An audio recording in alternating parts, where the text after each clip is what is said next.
Buenos días para todos, mi nombre es Andrés Berque y es un gusto presentarles esta charla titulada Anatomía del tórax, ilios pulmonares y pared torácica con su enfoque clínico radiológico. A forma de introducción, abordaremos en esta charla sobre la pared torácica los temas de su definición, los huesos que la conforman, sus músculos, sus articulaciones y finalmente un breve repaso por su función. Y de los ilios pulmonares abordaremos su definición, su anatomía normal y sus principales variaciones anatómicas. Tenemos que tener en cuenta que el enfoque que se le ha dado a esta charla es aquel enfocado principalmente en lo que es la clínica y la radiología, teniendo en cuenta de que en nuestra práctica diaria lo que más utilizamos son medios imagenológicos para valorar estas estructuras anatómicas y es fundamental saber reconocerlos en estos medios en un punto de vista de su anatomía normal para luego poder reconocer en ellos los procesos fisiológicos y patológicos que nos competen como especialidad. Respecto a la pared torácica, hay que recordar una breve definición de lo que es, que la pared torácica refiere a la superposición de los planos que generan la cavidad torácica, siendo desde profundidad hacia la superficie la fascia endotorácica, las costillas con sus músculos intercostales, los músculos extratorácicos y finalmente el tejido celular subcutáneo con la mama y la piel. Se trata de una estructura, un estuche osteomúsculo aponeurótico que va a recubrir los principales órganos que se encuentran dentro del tórax. Los huesos que la conforman, como ya todos saben, se tratan de las costillas, el esternón y la columna vertebral hacia atrás. Recordemos que las costillas son huesos planos, alargados, por la función que tienen de formar justamente cavidades y proteger los órganos que estas cavidades alojan, como es el caso del tórax. En la imagen, una primera costilla, en la cual vamos a reconocer las estructuras principales que debemos reconocer en cada una de las costillas, como la cabeza, el cuello, el tubérculo y el cuerpo de la costilla, ¿tá? Con su sector que articulará con la columna vertebral a nivel de la cabeza, un cuello y un tubérculo, el tubérculo que podrá articular con las apófisis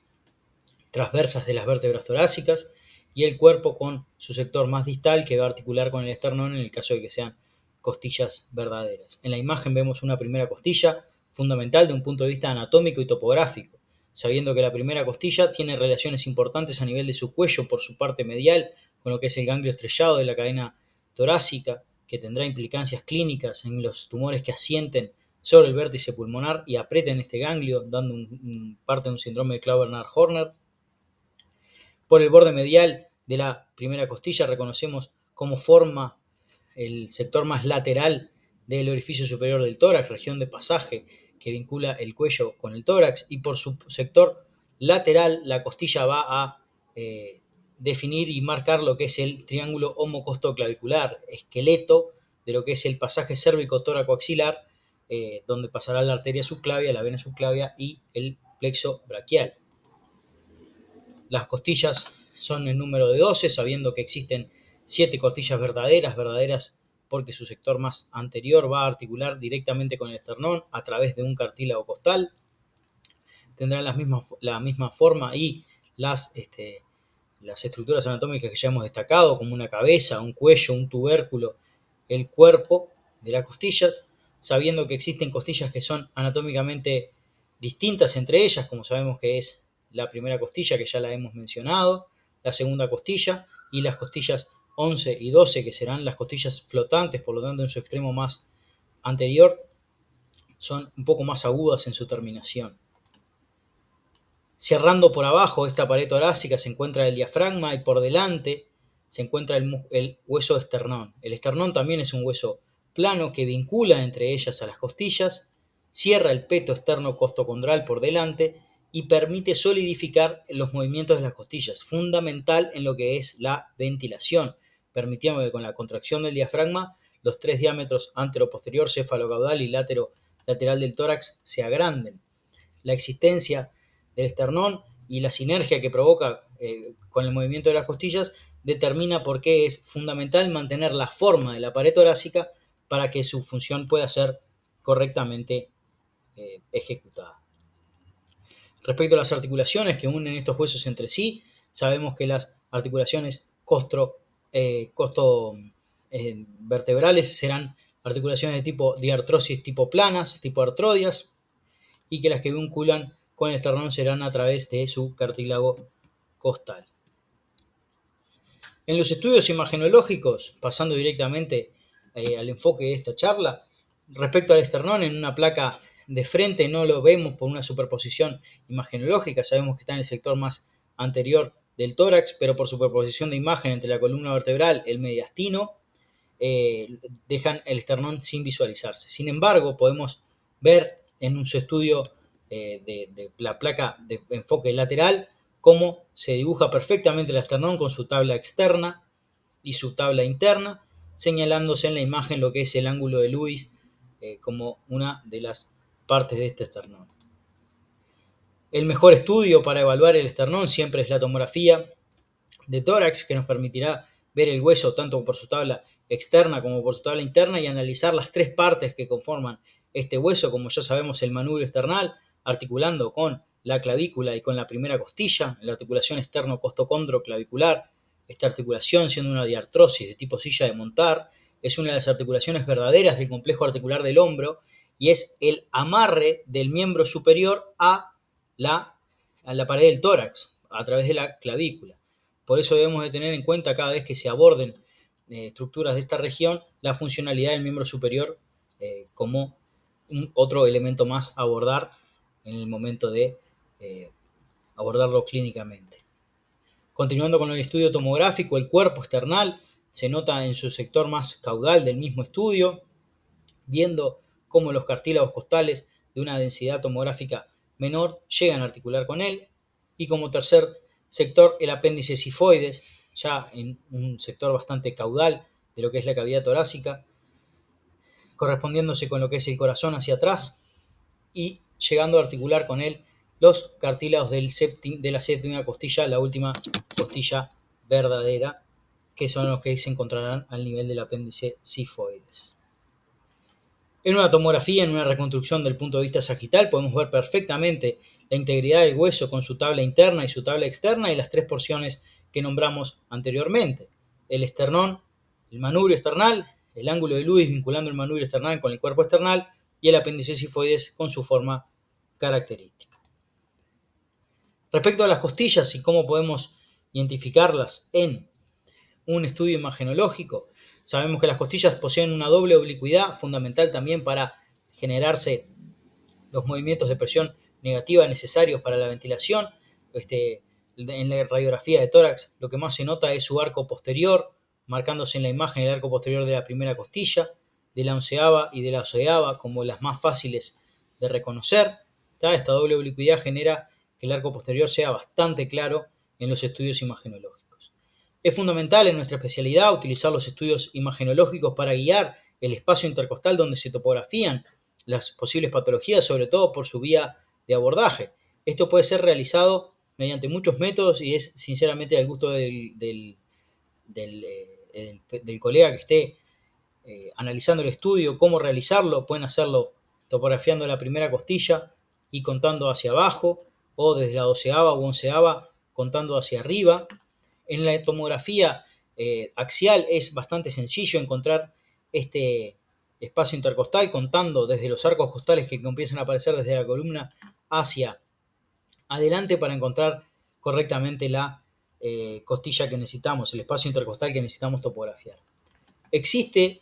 un pequeño atajo del punto de vista imagenológico publicado por un estudio japonés del doctor Kurihara, que lo que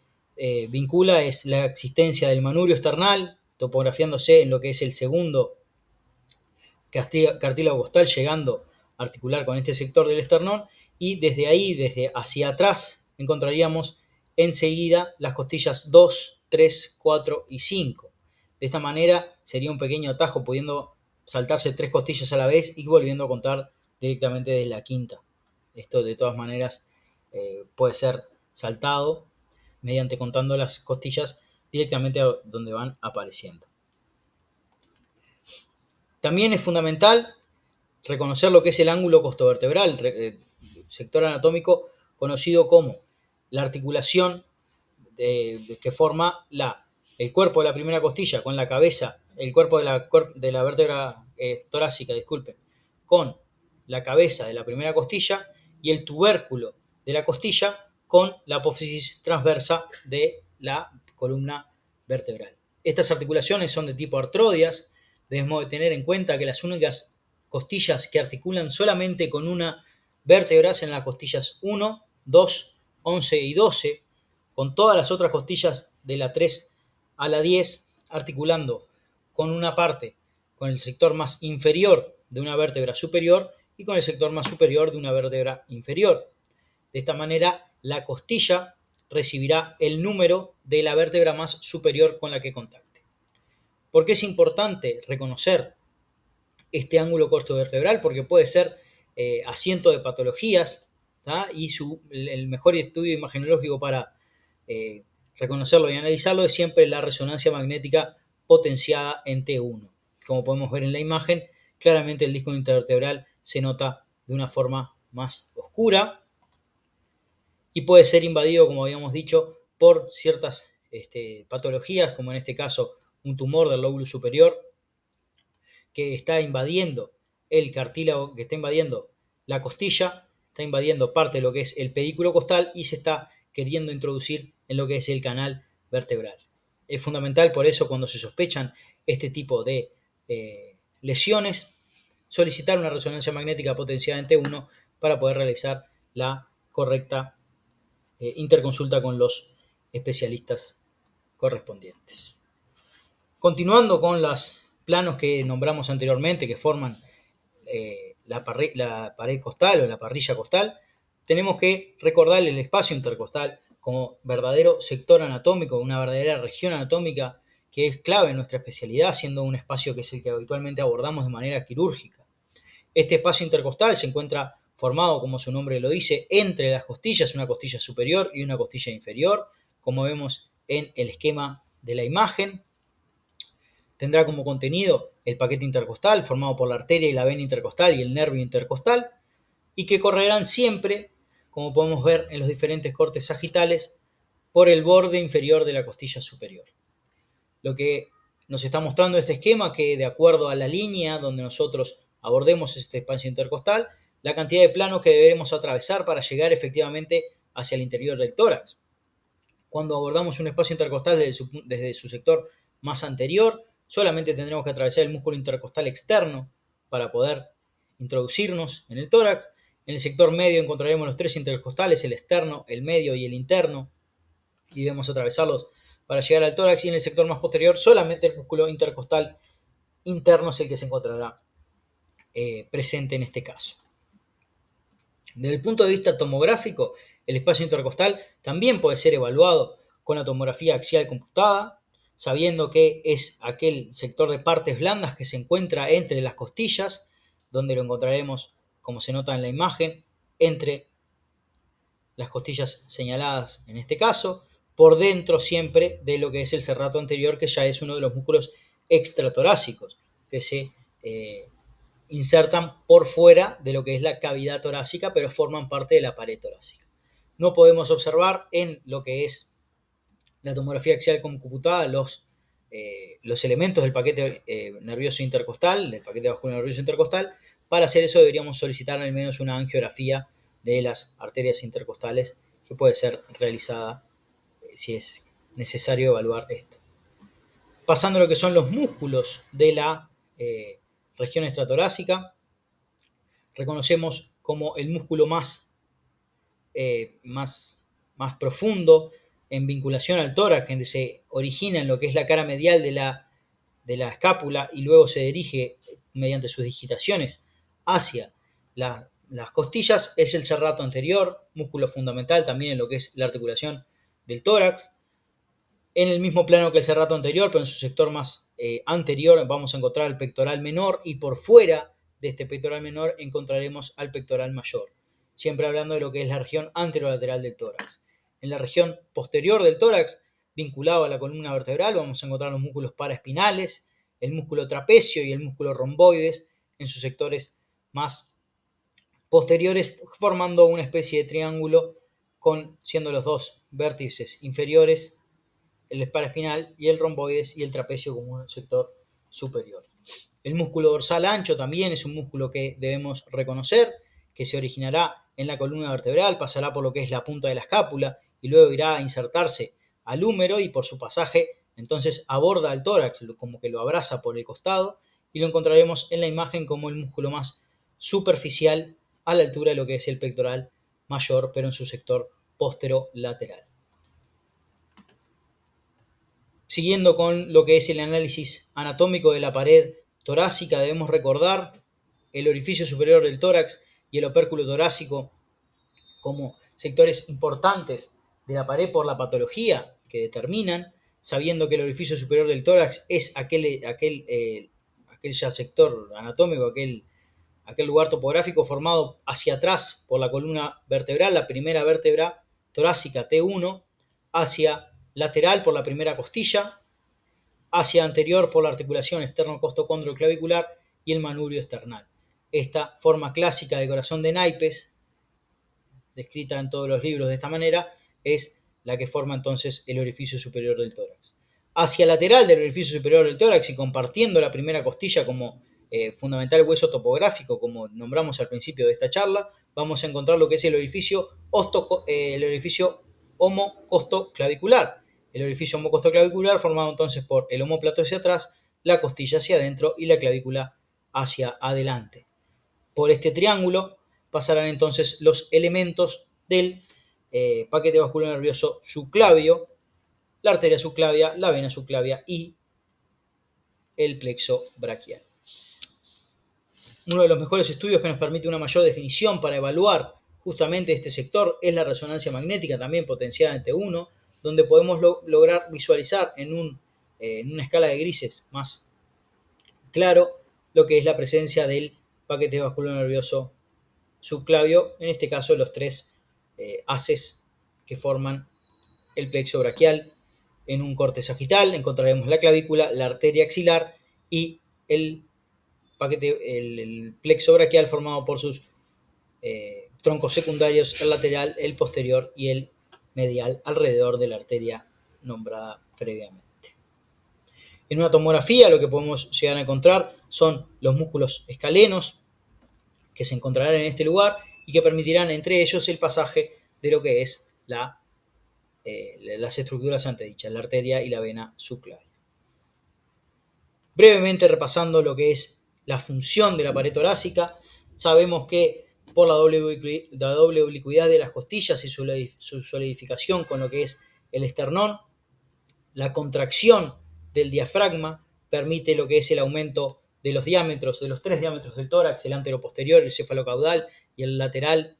para generar entonces así un descenso de la presión intratorácica y permitir la ventilación, siendo fundamental entonces que se mantenga esta forma para poder que se genere una correcta ventilación. No solamente en la ventilación participa la pared torácica, sino que también lo que son los movimientos del miembro superior, como podemos ver en el video que aparece a nuestra derecha. La relación entre lo que es la escápula y el músculo dorsal ancho es fundamental para los movimientos de abducción y de rotación externa del miembro superior. Y no solamente el diafragma será el principal músculo inspirador, sino que siendo solamente el principal músculo inspirador necesitamos los músculos inspiradores accesorios, aquellos músculos que generan una contracción cuando las necesidades ventilatorias del paciente superan las capacidades del diafragma para mantener una correcta ventilación. Los músculos escalenos, el esternocleidomastoideo y los intercostales externos como los principales con esta función. Pasando a la segunda parte de la charla, los cilios pulmonares, recordando que se denomina el hilio pulmonar al sitio donde ingresan o salen de los pulmones las estructuras que van a formar parte de su paquete vasculo nervioso, tanto del punto de vista nutricional como del punto de vista funcional.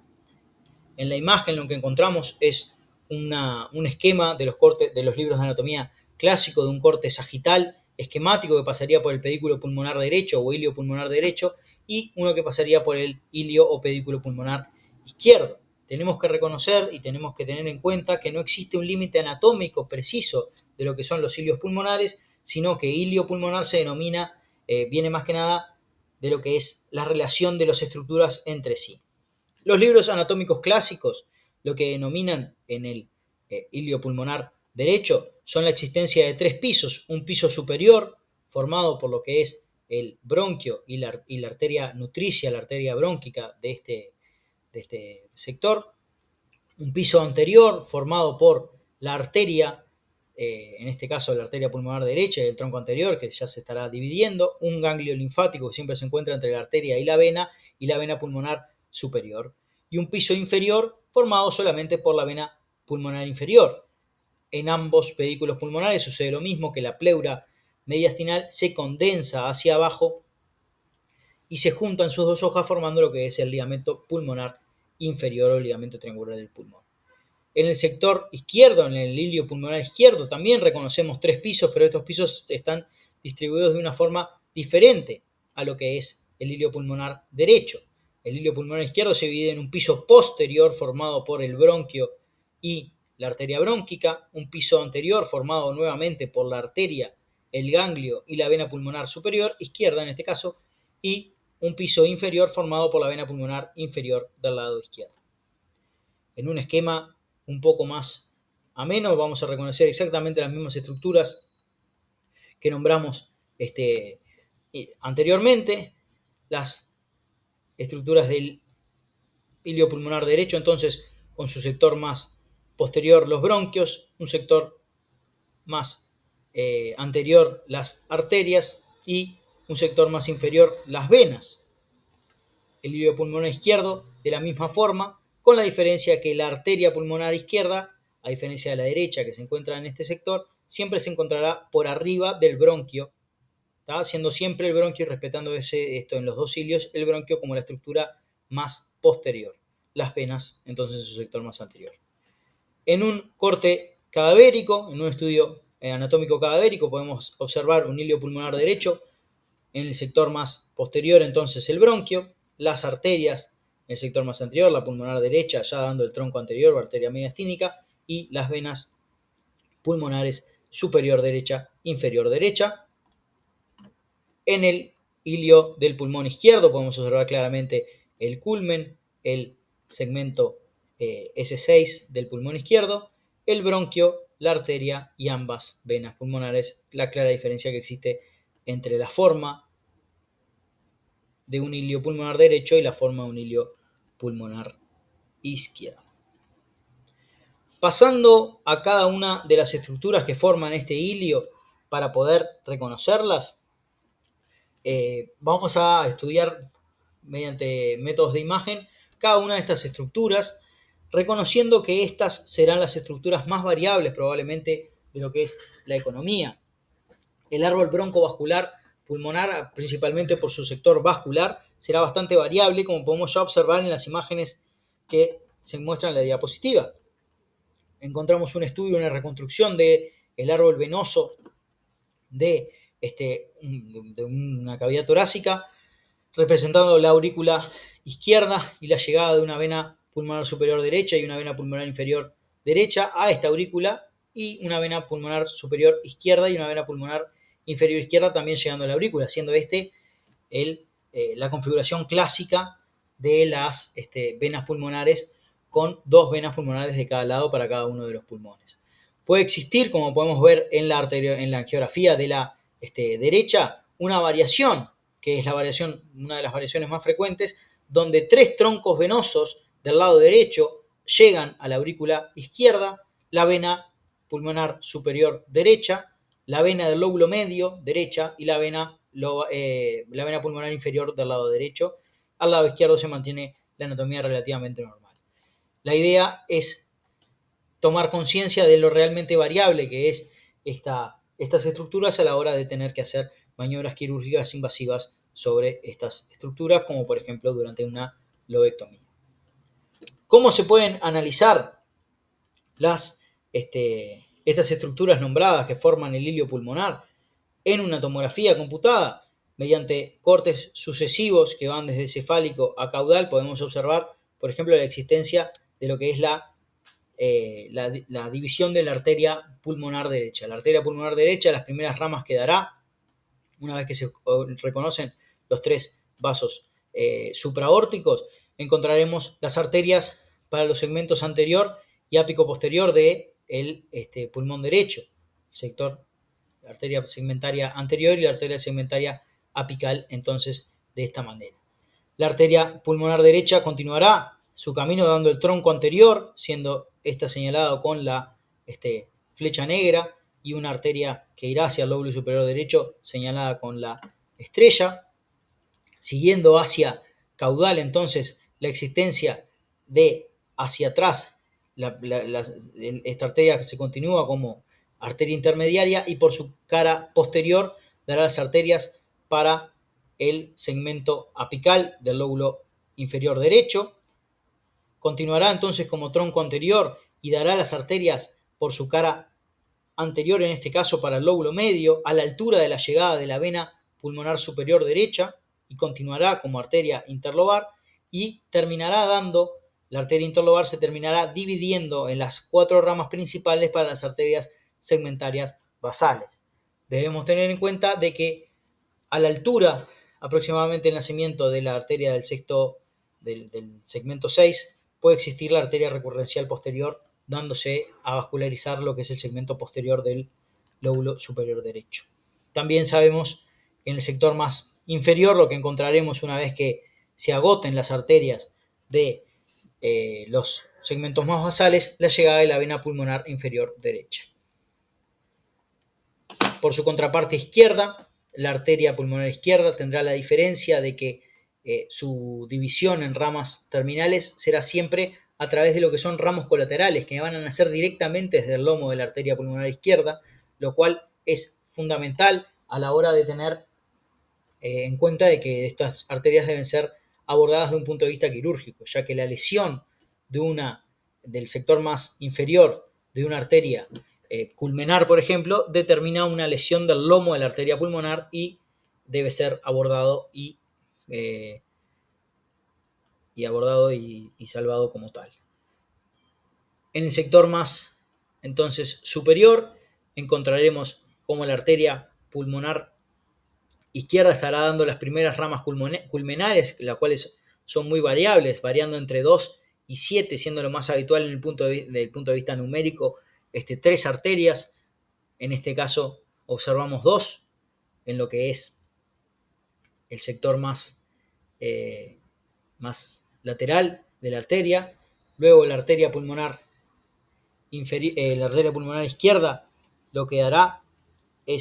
se continuará una vez que da las arterias del lóbulo superior izquierdo como arteria interlobar, pero del lado izquierdo, ¿verdad? En la imagen siguiente, la arteria interlobar continuará dando las arterias que van a ser de su cara posterior para el S6, para el segmento apical del lóbulo inferior, y hacia adelante dará lo que son las arterias lingulares superiores, en un primer caso junto con la llegada de la vena pulmonar superior izquierda. ¿Tá? Luego de las lingulares superiores van a emerger las lingulares inferiores y la arteria se continuará como tronco de los basales, que volverá a dar las arterias para los segmentos basales del pulmón izquierdo, y también a la misma altura de que nace y llega la vena pulmonar inferior izquierda. En una angiografía podemos ver claramente lo que estuvimos repasando en este caso y la diferencia entre lo que es la segmentación arterial del pulmón derecho y la segmentación arterial del pulmón izquierdo, siendo estas ramas claramente terminales con una bifurcación de lo que es la arteria pulmonar derecha, y como la arteria pulmonar izquierda se continúa y de su lomo emergen las arterias que estuvimos nombrando anteriormente. Respecto a los bronquios y en su sector más iliar, no existe una gran diferencia anatómica entre ellos, no existe una gran variabilidad anatómica, sino que habitualmente el ilio es ocupado por lo que es el bronquio fuente derecho o el bronquio fuente izquierdo, y la variación o variabilidad de estas estructuras se da más que nada hacia la periferia del órgano, dando las diferentes emergencias de los segmentos, no siendo lo más fundamental desde el punto de vista de su variabilidad anatómica en el ilio. Lo que sí debemos recordar, la existencia de un punto de vista anatómico como la estructura más posterior del ilio pulmonar, lo que son las arterias brónquicas, el verdadero pedículo nutricio de estos bronquios. Del lado izquierdo, las arterias brónquicas nacerán directamente desde la aorta en número de 2, como vemos en la imagen de la izquierda, o en número único, como vemos en la imagen de la derecha, y tomarán el sector más posterior hasta llegar al bronquio, tomando justamente la cara posterior del bronquio. Como podemos ver en la imagen de la derecha, una imagen un poco rotada de lo que es el hilio pulmonar, el bronquio fuente de izquierdo, y por su cara posterior está abordándolo la arteria brónquica del lado izquierdo, entre lo que es la cara posterior del bronquio y la cara anterior de esta estructura nerviosa, que es el nervio vago del lado izquierdo, el décimo par, descendiendo por la cara más posterior del hilio y dando a esta altura, por debajo del callado de la aorta, al nervio laringio recurrente del lado izquierdo. Del lado derecho, las arterias brónquicas principalmente nacen de lo que es un tronco común con una arteria intercostal nombrado tronco intercostobrónquico, que es este que se encuentra acá, habitualmente lo que es la tercera arteria intercostal, el tronco intercostobrónquico, levantado con la pinza hacia arriba, la arteria intercostal que continuaría su camino, y descendiendo hacia abajo por detrás del esófago y llegando a la cara posterior del hilio pulmonar, del bronquio fuente derecho, la arteria bronquica derecha. En una visión más agrandada de lo que es el hilio pulmonar derecho, y aprovechando una cisura completa, podemos separar los tres lóbulos que forman este pulmón: el lóbulo superior derecho, el medio y el lóbulo inferior derecho, y podemos observar claramente desde su cara posterior, cómo la arteria brónquica derecha pasa nuevamente por delante del nervio vago y se mete por la cara posterior del bronquio, continuando su bifurcación, sus ramificaciones, para vascularizar todo el órgano. Desde el punto de vista de las variaciones que forman este hilio pulmonar, como ya hemos nombrado, sus principales variaciones son del punto de vista vascular, y dentro de estas principalmente del punto de vista venoso. En este esquema podemos observar las principales variaciones de las estructuras venosas de los pulmones. En la A podemos observar una anatomía normal, en la B una vena pulmonar izquierda única con un tronco corto intrapericárdico, en la C una vena pulmonar izquierda única pero larga con un inicio extrapericárdico, en la D la existencia de una vena para el lóbulo medio, en la E dos venas para el lóbulo medio que drenarán cada uno de los segmentos, y en la F la existencia de la llegada por separada de las arterias, de las venas de los segmentos del lóbulo superior derecho y de una vena del lóbulo medio junto con la vena pulmonar inferior. Esto ha sido todo, muchas gracias.